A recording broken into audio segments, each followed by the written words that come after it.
अखाड़ा बनने से रोक दिया। यहाँ तक कि जिस नाटो के सहयोग से इस क्षेत्र में अमेरिका मजबूत हो सकता था, उस नाटो को भी भरोसे में नहीं लिया। और इस रणनीतिक विफलता का चरम बिंदु ये है कि अरब सहयोगियों को भी हॉर्मुज के लिए कोई ठोस कवच नहीं दिया। ट्रंप ने रणनीतिक गलतियां तो की, लेकिन इन गलतियों से ट्रंप और अमेरिका की छवि पर नकारात्मक असर कम ही पड़ा। ईरान एकजुट तो हुआ, लेकिन भड़का नहीं था। तो फिर कैसे अमेरिका के खिलाफ पूरा ईरान खड़ा हो गया और कैसे कूटनीति के लिए ईरान को ईंधन मिला? ईरान ने कैसे दिखाए अपने वो जख्म जिसे पूरी दुनिया ने महसूस कर लिया? जवाब इस रिपोर्ट में देखिए। हमले में 160 से ज्यादा मासूम बच्चों की मौत हुई थी।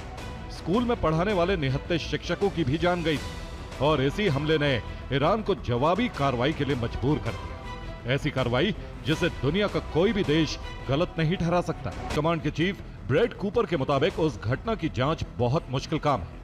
जो गर्ल्स स्कूल तबाह हुआ वो सक्रिय क्रूज मिसाइल साइट के बीच में था। यूएस सेंटकॉम का दावा पूरी तरह निराधार है।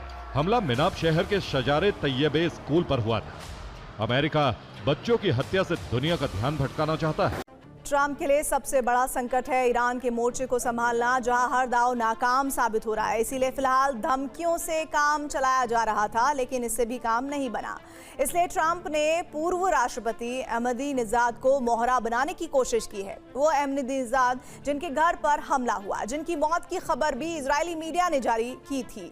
बाद में उनके घायल होने की खबर जारी की गई और तब से अहमदीनेजाद कभी सार्वजनिक रूप से सामने नहीं आए।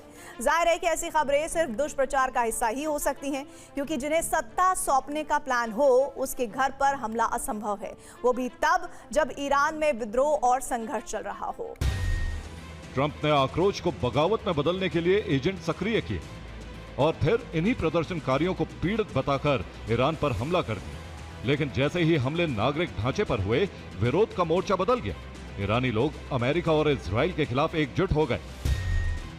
इसीलिए कुर्द लड़ाकों ने ग्राउंड ऑपरेशन के लिए यूएस डेल्टा फोर्स को आने तो दिया, लेकिन इन्हीं कुर्द लड़ाकों ने डेल्टा फोर्स की ढाल बनने से इनकार कर दिया। जैसे ही ईरान पर अमेरिका ने सीधे हमले शुरू किए, कुर्द लड़ाके पीछे हट गए। उन्होंने अपनी जमीन को इस भीषण युद्ध का